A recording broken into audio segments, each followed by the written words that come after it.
Good morning, and thanks for this opportunity to talk to you guys, and I hope we have a really good dialogue. I work in the Office of Sustainability at the Coca-Cola Company, and have been working on sustainability issues for the company since about 2007. Just a little bit about our company, because I think that there's a lot of times people don't know us very well. We are 128 years old as of last month. Pretty old as companies go. Most of that time we've been involved in communities, and you might ask why that is, because our product has to be heavy.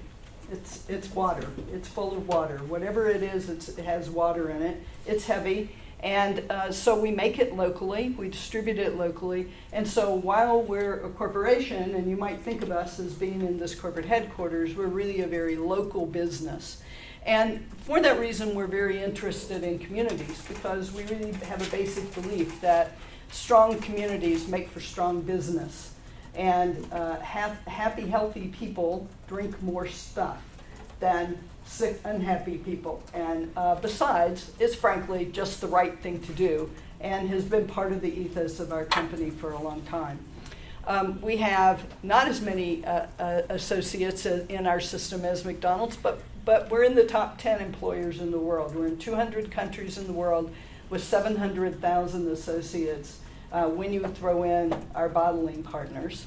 And much like McDonald's is franchised, so is our operations. So we have a corporate headquarters that does the R&D, makes the products, does the marketing. And then we have a series of locally owned bottler networks that actually then take the concentrate that we make. We sell them concentrated product. They actually finish the product, put it in the containers, take it to the marketplace. And then we kind of go a step further. McDonald's gets to then retail it. So their franchisees are the retailers. Our franchisees, our bottlers, then sell to retailers that include food service outlets, lots of other places. And a lot of people don't understand that about our system because all of those people in that chain own their own business and they get to make some decisions. So when we want things to happen, we have to go through that process and do it the right way to really make it stick. Our sustainability priorities are really three. We call them me, we, and the world, because that's kind of short and a good way to think of them. The one we're going to focus on today is really the me pillar, which is led by Wellbeing.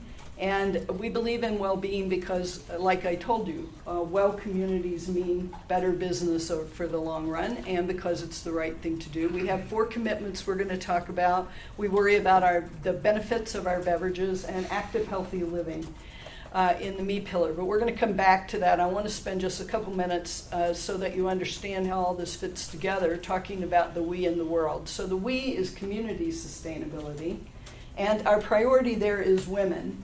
And the reason for that is that women make a big difference in the world. They are the main consumers. They spend most of the money, make the purchase decisions, and they make the health decisions, and they make almost all the decisions for their families. So when you're able to help women develop and learn more and be more active, then what you see is that they'll take $1 that you invest in them and that they make, and they will put 90% of that back into the community. I'm not saying that men won't do that, but they don't do that at the same level women do. Women employ other women if they start a business. Women make sure that children get educated. And so we believe very strongly in them, and we want to help them. Also in this pillar are community foundations, human and workplace rights, and safety. Our primary program on women, just to say a word about it, is called 5x20, and it's our public commitment to leverage our system to economically empower 5 million women by the year 2020. We now have 300,000 women in that program, so we're on our way. We're still a long way from 5 million, but we're starting to learn how to do that to help them build their businesses and build their income and their leadership skills. Finally, the last pillar, world, is environmental. It should be no surprise to you that water would be our priority there. It's our key ingredient. Our very top ingredient is water. And there are still about 1 billion people in the world that do not have access to clean drinking water, and we frankly just think that's wrong. And that has to change. So we have about 300 water projects globally. We've made a commitment to put back into the environment an amount equal to what we use by 2020, and we're well on our way to doing that through clean water programs. So that's just a little bit about what we're going to do. Let's talk about well-being. It really starts, we believe, with energy balance, which hopefully you guys have heard a lot about this week. And so I will also address probably the elephant in the room so that we can just take it out and have the dialogue. We, I think, have been, McDonald's and Coke, been poster children for the obesity crisis. And I think that while there's no doubt there is an issue out there about obesity, no one or food or beverage has caused that. And to think that, and if you flipped it on its ear and you say, what if there were no McDonald's or there were no Coca-Cola, would all the obesity go away? And I think most people would agree that that just wouldn't be the case. It's a very complex problem that involves our lifestyle changes, changes in our infrastructure, changes in what and how we're eating. That's very complex, and hopefully you've learned a lot about that this week. So, having said all that, we do make products with calories, and we also make products without calories, so we do have that advantage in that most don't, that we are able to offer products without calories, and we are working on doing that. But we do know that because we do that, and because we are who we are, and because we can do the marketing we can do, and because of the reach we have, we believe we can play an important role in being part of the solution. And we're taking a lot of actions to do that, and that's what I want to tell you about this morning. For us, this really starts with active, healthy living. And for us, it means helping communities and individuals lead these kind of lives where they're more active and they're healthier. And there's 3 steps to doing that. The first is around our products, and it's about variety, and we call that drink. And I'm going to tell you more about that in a second. And then we have a series of programs against education and physical activity. People simply don't know the facts now, and this is where you all can be a really big help to people, to help them know what the facts are. It's very confusing. I do a lot of focus groups, as I'm sure Steve does, and you go out and you talk to people, and they have all these things that they believe, and it's kind of like, where did you get that? And they say, well, I did a Google search, and this is the first thing that came up, and that's what they're reading. And it's really important that they know, because the stakes are so high. The stakes are so high on this. So we believe education is critical, and then there is no doubt we all have to get more active for our fitness. Even if you forget what we weigh, just to be fit and well, we have to get more physically active. We've made some commitments, and I'm proud to say we've been working with McDonald's on many of these things, so they'll look familiar to you at least since I came along in 2007. We've been doing this. But the first is to have low or no calorie options available everywhere. We're at about, I'm going to tell you where we are in this. We're about a quarter of the way there. If you looked at the places where we have the highest volume, that number would be a lot higher. But there are places where simply the volume isn't that high.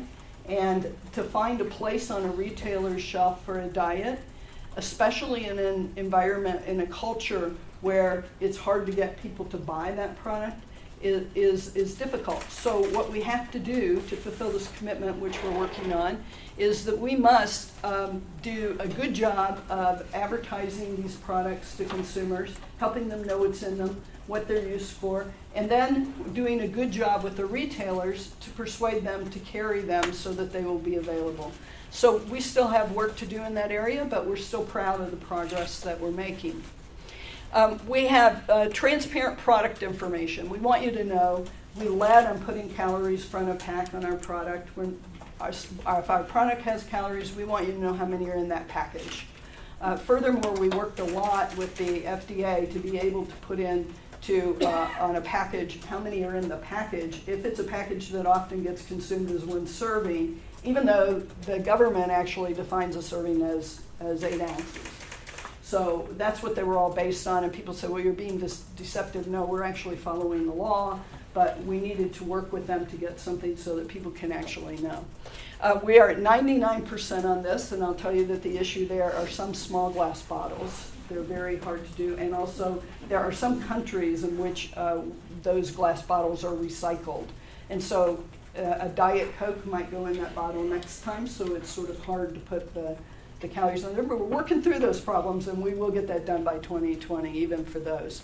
And then we want to help people move by supporting physical activity programs in the 200 countries where we do business. We're in about 118 countries now.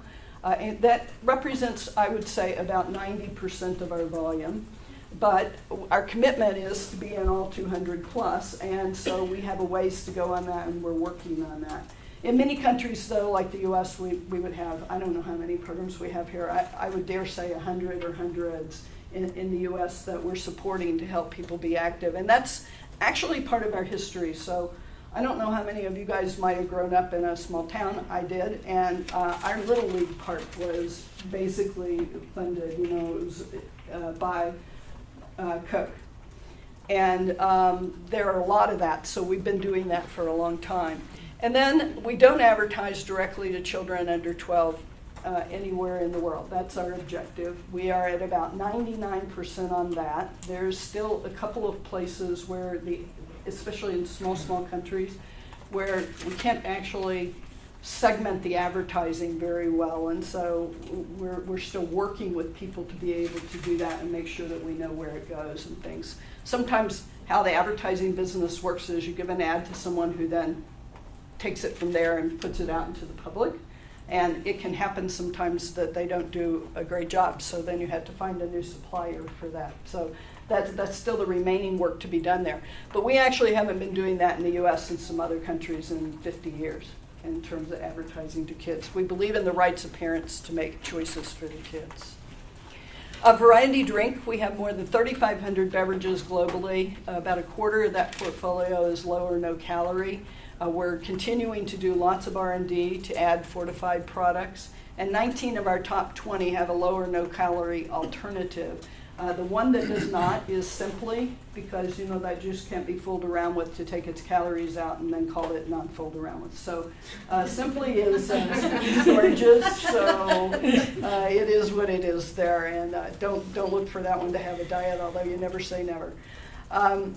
But we are trying to do this, and we're in every category. So I think mostly people think of us as soft drinks, but we are also a large juice producer with Minute Maid, Simply, Adwala, those brands. We are in the tea business with Honest Tea, and we have also Gold Peak is a tea brand. And then we're one of the largest ready-to-drink, we are the largest ready-to-drink coffee company in the world with a brand called Georgia that maybe most of you might not know that, and that might be surprising to you, but it's a leading brand in Asia. And it comes both iced and hot, and so we're also in that business. So we're in water as well. We have Smart Water, we have Dasani, we have Vitamin Water, so a lot of categories of beverages. On the educate and getting people active side, we have 3 ways we're doing that we call campaigns, collaborations, and communications. So I just want to give you a top line so you can get a flavor for some of the stuff we're doing in this. In terms of a campaign, Exercise is Medicine is a great example. Its vision is really to make activity levels a vital sign. So when you go see your doctor and they take your blood pressure and they take your temperature and all that, they would also ask you about your activity levels, because they know it's so important. And this is collaboration put together by the College of Sports Medicine with the American Medical Association back in 2007, and they came to us and asked us to work with them to help them get introductions, to help them organize themselves in their communications, which is stuff that coach should know how to do. And so we have been working with them on those issues. They're making great progress, I'm pleased to say. They're now in 39 countries, And even in the US alone, their system is impacting the lives of about 2 million people. One of the things they try to do is to get a healthcare system to actually put that in the computer. So if you remember now, when you go to the doctor, they have the blanks they need to fill out for that visit that their corporation, if you will, requires them to record. And they have a system where they can actually put the activity levels in there. And the other things that these guys know is, if your doctor says to you, gosh, you need to be more active, and does not write that down anywhere, the probability that you will be more active is next to 0. If the doctor says you need to be more active, and he writes be more active on a prescription pad, the probability that you will do that goes up into the 20s somewhere. If that doctor actually tells you, gee, there is a walking program at this Y that's across the street from your house, I need you to do that, and writes that on a pad of paper, that percentage of compliance goes way up. And so that's just how we are, right? If he just mentioned it to me, it's like, oh yeah, that's boilerplate. He always says that to everybody. I don't need to worry about that. Or I'll get around to that. Because that means you have to go do all this research to figure out where you ought to go do it. Exercise as medicine is trying to take that out so that they can be pretty precise about what it is you ought to be doing. In terms of the collaborations, EPOD International Network is one that we're very, very proud of. It's probably the largest one we're in. It started in France. It believes in community-based programs to fight obesity and non-communicable disease from a prevention standpoint. So it's really focused around kids, looking at prevention, which is probably, I guess, from looking at this for a long time, at least for me, I'm most hopeful about this kind of thing, to be able to get into prevention and to get to the kids at a younger age. They do this by advocating for political action, encouraging the evidence base, trying to help share information among programs, being visible so that they can tell their story, and really fostering links between these relevant stakeholders in public-private areas, which they really believe is the key. Here's why they believe it's the key.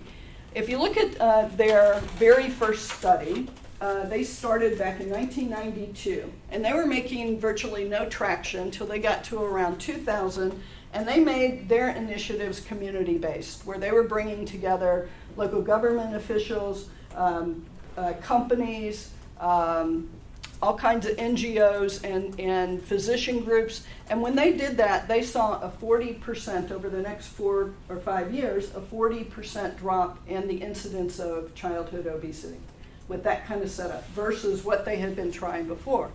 So they said, well, that's kind of interesting. Let's take it to France, to some pilot towns, and find some different towns and see how that goes. In 5 years, they had a 10% drop in this pilot. And now it's gone to Belgium, and I think they'll have some papers out on this soon, or the timing is kind of right now. They've been 2.5 years in some Belgian towns with the same methodology and have noticed a 22% drop. So very impressive numbers. These are good, solid numbers that have been looked at by a panel of internationally known experts in the area. So we feel very good that they're onto something here. We've been working with them, making introductions, providing some seed money, helping their publications of their research get heard by people. And they now have 37 member programs across 25 countries. And just last week, the Coca-Cola guys in Europe announced a program that they're going to kind of double down to see if they can go to more cities faster, to see if we can accelerate the opportunity here for EPOD. To show you how they work, these are some of their partners, and I'm only putting this slide up not because I'm going to talk about each of these, but I wanted to show you how it works around with institutions and government entities, along with academia and the various programs. And one size doesn't fit all on the programs. You need a lot, because not everybody wants to walk, or not everybody wants to run, or some people would rather hula hoop, and it doesn't matter what you do, as long as it fits their criteria. And then the private sector that's helping support them in getting all this done. The Beverage Institute for Health and Wellness is another thing that we're undertaking, and I hope you'll go visit this. It's beverageinstitute.org. This is something that when Coca-Cola started to engage in this a while back, one of the things that we noticed is that there's a lot of science out there, but it's all over the place, and it's not easy to find particularly. And so we created the Beverage Institute for Health and Wellness. You won't find information about our products or marketing or our company or anything else here. This is a collection of the science that's out there around active, healthy living, about the ingredients that are in our beverages, about hydration, topics that are near to our business. We're not trying to get in somebody else's business that we don't know anything about, but it's about the science, and 90% of it is sourced from third-party experts. We do some training programs off of this, offering continuing education credits, because a lot of times, let's say nurses, because we're working a lot with nurses, they don't have access to information from an expert on bone health, for example. And Coca-Cola can use its scale to bring in that expert, do this educational program, and then give those nurses access to that. We do not do the program. We simply make the vehicle available for the expert to speak and to deliver the program.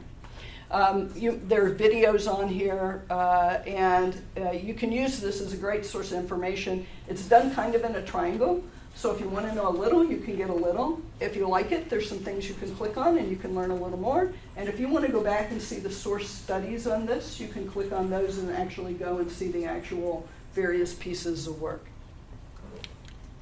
What we're really trying to do then is help the scientists share the evidence that they know and share what's working, and these partners and NGOs. And we're doing this, we're trying to do this in a very modern way, where you have to have snackable content. It has to be delivered in a friendly way, an interesting way, something that's entertaining. So we feel like this is a role that we can play in the obesity battle and in the well-being battle, because these are the areas that we know how to play. So if we let the scientists and the experts, the physician groups and other experts, do what they do, and we work together with them to do what we do, then maybe we can get the word out on some of these things, and people will be better educated and be more inspired to take action and be active. So we're using all of the digital media things. We've started a program where we bring in health bloggers who come to Coca-Cola, and they get to ask anybody anything that they would like to ask, which we're going to offer you that opportunity in a few minutes with me, see how I do. And then we're also doing things like touch medical media, because the physicians also don't know this information, a lot of it. Most of them did not have a lot of training in dietetics and things like that, nutrition, and things like that. So we're trying to help them also hear the science. One of the projects that's kind of interesting that we started on is a project with a company called Sherwick. The person who founded Sherwick, is a Pulitzer-nominated health reporter with Cleveland Plain Dealer, who has left that business and has started this. And we give her a grant and then pretty much walk away, and have asked her to go talk to scientists, to go talk to people out there and tell those people's story and tell those scientists' story and let them tell what they know. So Sherwick stands for Share What I Know. And she does that, and it's always interesting to us because we've never seen them before they show up, so it's always interesting. But I'd like to just show you a little clip if there's time for that. A little clip. Would you guys like to see a little clip? Now let's see how I find it. Who has the computer? Can you go down in that corner? Yeah. How long is it? I think it's about 4 minutes. Okay, and then is that? And then I'm pretty much done. Yeah, I have one concluding kind of slide. Exercise without weight loss is not a we have to do better in the allied health professions to make 5 days a year. So I think actually I'll end there. Hopefully that was a little recap of some of the stuff that you've heard this week there to end with. But we do believe in trying to help these great scientists have a voice in the dialogue. Sure. So thank you very much. Thank you. Well, this is great. I really appreciate both of your being here, and I'm looking forward to opening it up to questions from our fellows. I want to just start with one question myself.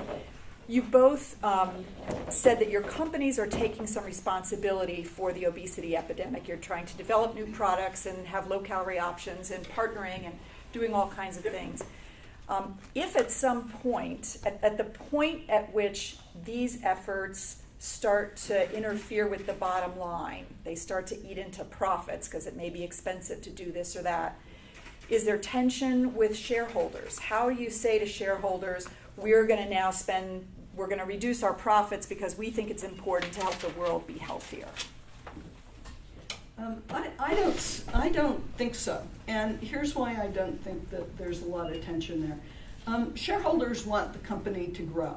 And shareholders, our shareholders are people. I mean, they are the populace. We have a wide base of shareholders, and people want to be healthy, and they want corporations to make the right decisions. And I'll tell you that we're in it for the long run. You know, we're 28 years old. We plan on being around for another 128.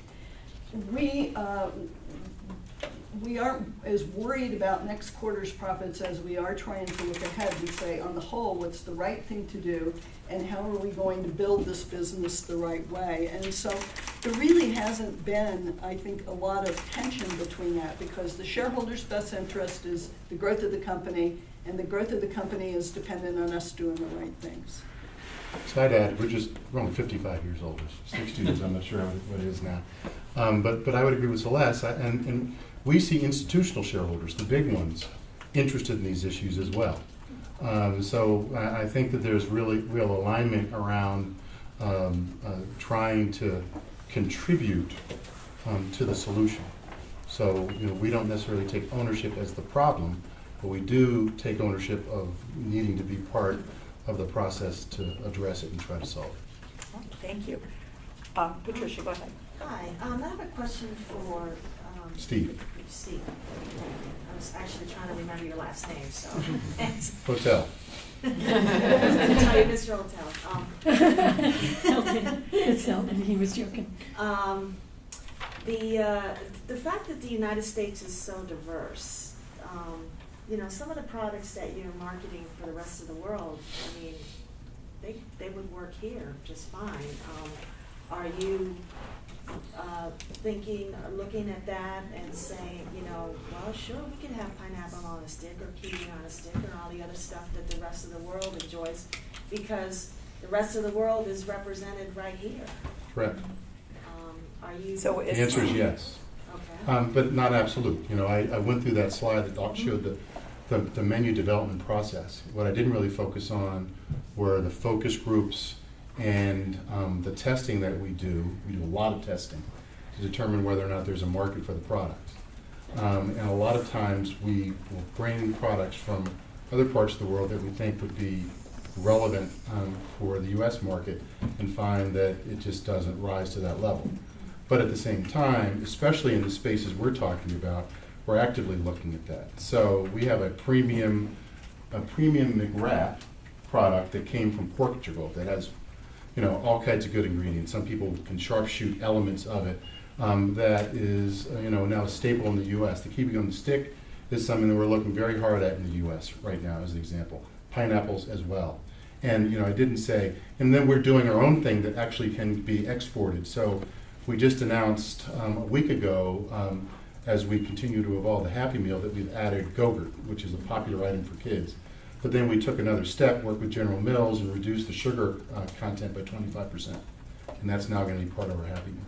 And I would have just Patricia, I'm going to stop you because we have a lot of hands, okay, so sorry about that. That's okay. Barbara.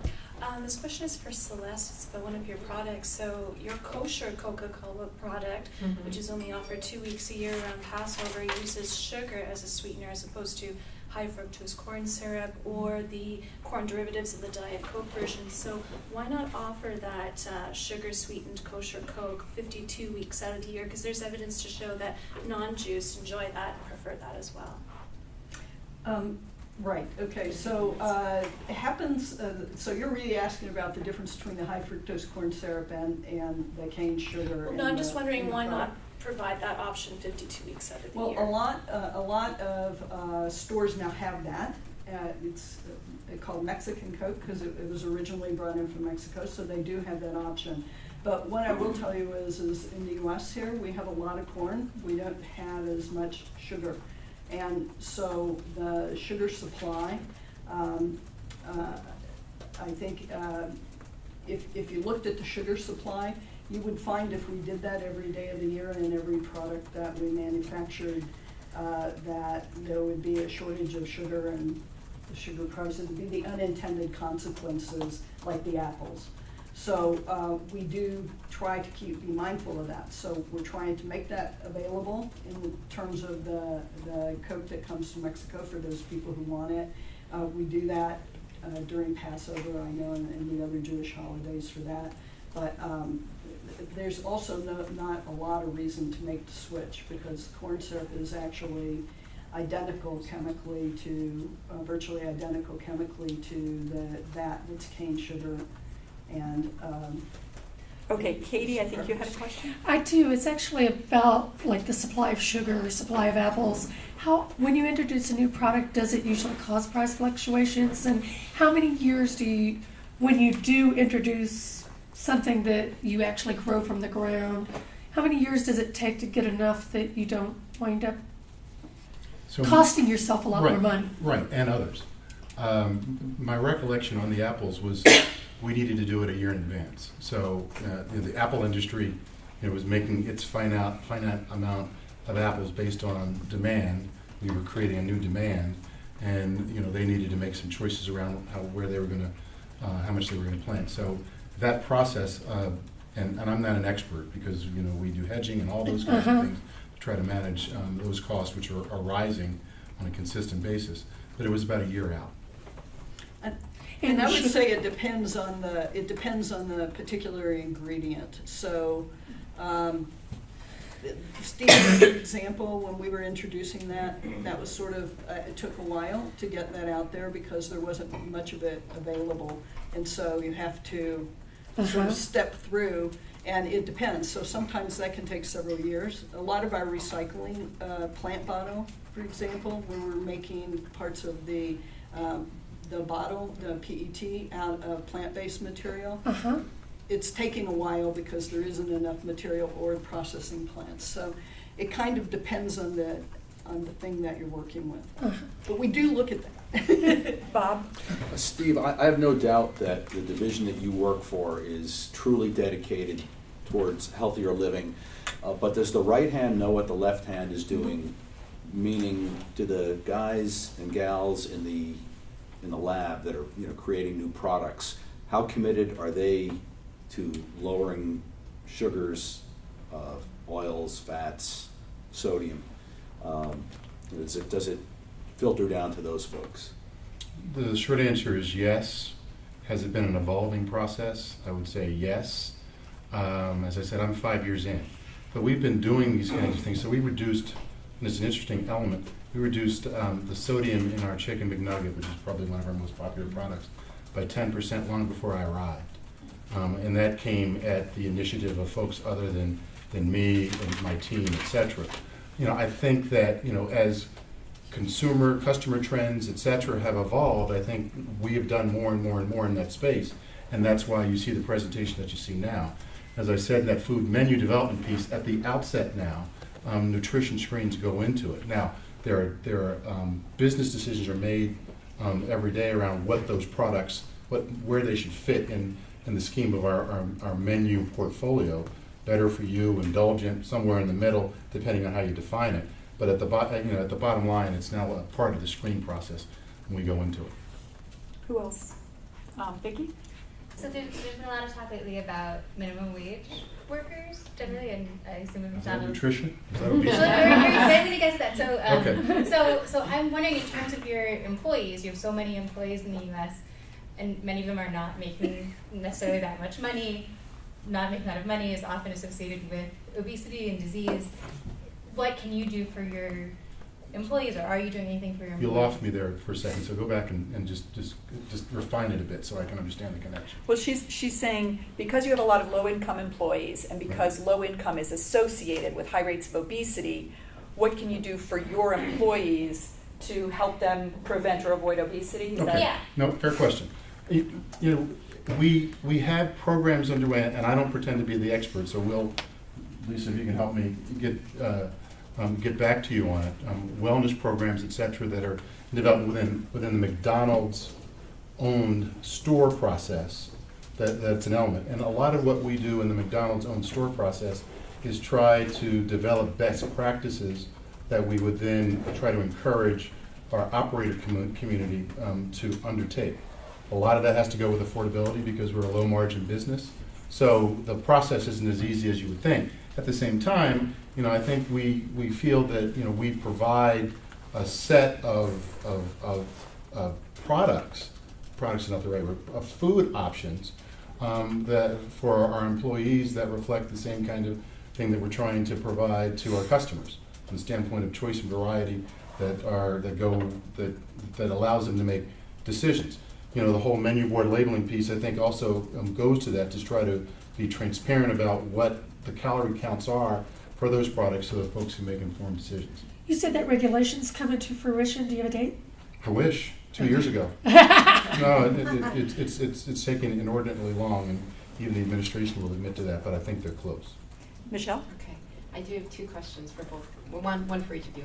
But first of all, I do want to say from a McDonald's point of view and standard that the things that you are doing are definitely effective, and I can say that as a mother. And, for instance, when you put Spider-Man on the milk bottle, the kid wants to drink it. When you put Phineas and Ferb on the apples, they get more excited. Okay, So those things are okay, happening. Michelle. Okay, but anyway, regarding that minimum wage issue, which I do think is important and is related to obesity, since you are an industry leader and do like to set a trend and help with that, there's been a change in, I think, Seattle, Washington with the 12%. How do you feel as, McDonald's point of view in terms of changing that law and being part of that change? That's a minimum wage question? It is. Yeah, It and is. that's not, I'm here to talk about Okay. what we're doing in that space, so I would prefer not to Okay. answer that question. Okay, well, let me ask you then, Celeste, thank you for your presentation. It was very interesting, there was a soda summit recently in New York, and then just the same timing of it, Coke put an online-only ad, apparently, on where you showed the how to exercise off 140 calories from a Coke. Now, interestingly, was that related to the soda summit timing, number one? And two, why online only? Is that just sort of an experimental process in terms of, advertising to a larger audience? Yeah, that was not, I don't think, related to the soda summit. That happened to be a coincidence. And in terms of why it was online only, well, for one thing, it's long, and you wouldn't really buy TV time for that. And I think secondarily, it's sort of, it just wasn't the kind of piece that we would put on TV. And we're working hard with internet pieces because they can be longer, and you can do a little more there, frankly, because you have more time. And so it was an experiment in doing that. Okay, and could that translate to television in a smaller form?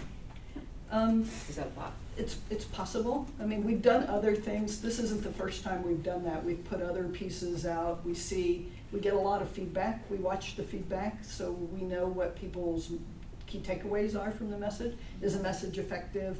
Did they like it, and things? If it turns out that that's successful, then you probably will see some form of that in a different medium. Who has not yet had a question? Kristen. Are Coca-Cola and McDonald's both sponsors of the Anschutz Center? And how much have you contributed? Do you know the answers to that? We are not a sponsor, but we do have Jim Hill as a member of our Global Advisory Council. And is that a paid? It's an honorarium per year. I don't know, I think it's $10,000. It's something like that. Yeah. For our part, I don't know about the money. I don't know how much, but we don't sponsor the center, but we do work with Jim and John. They advise us, and we also want to take their messages and their research into things they know, and they are some of the experts that we hope people will hear more of. And is that also a paid arrangement?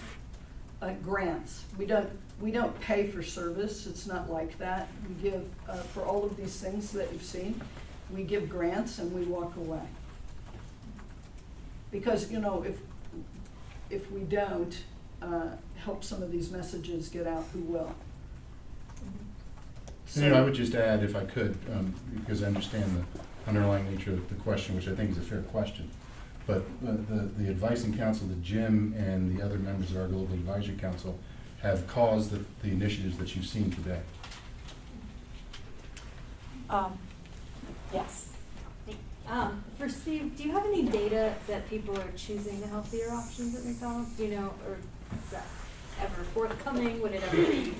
So, it's hard to release stuff like yeah, that as it a is. company, but. So let me see if I can answer it in a couple ways. One, so we talked about the menu board labeling piece that we've, and we haven't done any empirical studies, but we thought it was the right thing to do from a transparency standpoint. But based on the data that I've seen, not necessarily in the U.S., it is not impactful in that regard. Doesn't mean we're going to stop doing it. We think it's the right thing to do. And then, I guess one way to think about it is if products are disappearing, that kind of gives you an answer as to whether or not customers are choosing it. I mean, some of there's some staying yogurts have been on for a while, and they don't sell very much. But I guess from the business side, they sell enough. Okay. But we don't have the data, so that's a short answer to the question. Other I have another questions? Okay, Katie, go ahead. Actually, this is for Celeste. What percentage of your company's beverages are calorie reduced and calorie free? And is there a certain percentage that Coca-Cola would like to is working toward in that area? Yeah, about right now about 25%. Okay. With diet versions for 19 of the top 20, which are the highest volume by far. We would like to see it grow. We honestly would. But it takes time to make that happen because you have to develop demand for it before the retailer will take it. We're doing things like, I didn't mention the freestyle machine. Maybe you've been to a restaurant where you can get the 120. And that was really driven out of a challenge to take a machine that would allow you 2 at the most. If you went to a big restaurant, probably at McDonald's, you could only have 2, to have 60 choices. So almost 60% or pretty close to 60% of the choices you can make off that machine are low and no. Have you seen evidence at all that people select the reduced calories on those? It's difficult. I'll tell you, it's growing a little bit, but it's difficult because, to be candid, there's headwinds out there with aspartame because there's a lot of people who don't really know the facts about aspartame. So, today we're talking about obesity because that's why you're here, but it's important that people understand those sweeteners and what the science says about those sweeteners and feel that they're safe. And so we'll continue to do that. We'll continue to evolve sweeteners that people find acceptable and desirable. There are lots of sweeteners you can use, but some of them have a lot of aftertaste or what's called a tail that stays in your mouth for a long, long time, and some people don't necessarily like that, or maybe the mouthfeel isn't the same. So we have to do a lot of R&D, and we'll continue to do that. We're looking at that all the time. So I just wanted to say that the Hiltons are trying to help demand a vitamin water zero, which we think is fantastic. I think that too. I'm a triple It really zero is. girl. That's you and me both. All right. Is there anyone who has not had a question who would like to ask one? Okay, I've got room for one question, and I think I'm going to go. I saw half a hand from Vicky, so I'm going to. So I'm really interested in the Honest Tea brand, which is lower calorie but not totally calorie free for the most part, and it seems like it has done fairly well, and people really do want it. I'm curious, maybe what both of you can learn about how products can sort of go in that middle ground where they're not like, we're so healthy or we're terrible for you, and if there's more of an opportunity there. I'd just like to say a couple things about that. The first point I'd like to make is, I think this idea that things are healthy or unhealthy is a bad idea. There aren't good or bad foods. There are foods that have calories or foods that have caffeine, and maybe you don't want that, so you choose one that doesn't. But that doesn't make it bad or necessarily, because we don't produce anything that has things in it that are going to hurt you, right? Some have calories, some have fewer calories, and what we really want is for you to know how many calories they have, and we want to have them all on the shelf available for you to make that selection. And if you're a person who likes that mid-calorie, but I will tell you, we've tried a couple of sort of half-calorie products, and we've not been able to get consumer uptake on those. Having said that, we brought out Coke Zero, and it's continuing to grow. It's way accelerated past the introduction of Diet Coke. So that continues to grow. I think Sprite Zero is an awesome product, so that's another one that we have great hope for. And we're glad we have Honest. We want to have that kind of portfolio. That's what we're talking about variety. I think that Celeste's comments are spot on from our perspective as well. And, we try to provide choice and variety. So for breakfast, for example, the Egg McMuffin is actually a really good sandwich, as far as I'm concerned, from the standpoint of nutrition. But we've now had a very successful product in our Egg White Delight sandwich that has 8 grams of whole grains and egg whites and lower cholesterol, etc. So we provide that as an option. And it tastes as good or better than. And to your earlier question, it sells very, very well. We also provide oatmeal in a way that we didn't several years ago, etc. Right. So to Celeste's point, it's about providing choice and variety. And at the end of the day, these foods aren't bad food. All of a sudden, a hamburger is a bad thing, but it's been a staple of American society for who knows how many years. Can I ask one other question, adding on to that just quickly? Will you ever do a veggie burger here? Because I know 1991, the McLean Deluxe. Elsewhere. We did it in 1991. McLean Deluxe. We advertised the heck out of it long before my time, but I was reading up on it recently. Failed miserably. And obviously would have a natural chilling effect on our willingness to do it more. But it's been a while. It's been a while, and we do not say no to any of this stuff. But it's got to go through that process that we've talked about. We have a great vegetarian burger in India that sells like crazy. So hang on one second. We're basically done, but I just want to close with this. You all are under a lot of pressure to help with this obesity epidemic, and as you said, you're the poster children for it. One of you said. What happens over the next 20 years in terms of the food wars? What do you see ahead in terms of your companies versus the public health community that may be pushing for even more action than you've already taken? Well, my sense of it is that it will continue. It's a model that is a part of society, and there is an issue out there. I think that you will see McDonald's continue to evolve its engagement in the debate in a way that we necessarily haven't had in the past, and we've been doing more and more of that. We, for example, submitted 3 different comments to the U.S. Dietary Guidelines Committee, for example, this year, which we've never done before, because we think that we need to make sure that the debate is balanced, because at the end of the day, we want to achieve the goals that everybody here wants to achieve. It's going to take everybody at the table. And Jim Hill's comments on that video, your video, really goes to the bottom line. There is an organized effort to keep business out of this debate. And at the end of the day, that is not optimal in developing a holistic response. And I would echo those words exactly.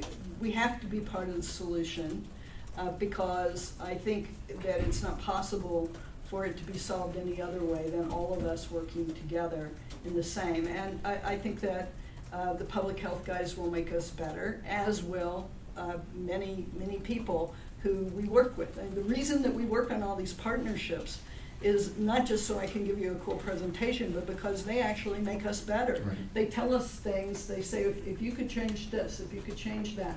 But what we really want to do is work with the ones who are trying to help make the change, as opposed to just pointing the finger. and walking away. So we're very enthusiastic about working with people, and all of the people we work with don't agree with us on everything. And that's a good thing. That is a good thing, because we all need to be in this conversation. We all need to be candid with one another, but we need to be doing it, directing as a solution as opposed to trying to find, a blame. For a long time, we were talking to ourselves and they were talking to themselves. That's not the way to get to a It's gonna work. solution. All right. Well, thank you very much. I really appreciate it. Thank you.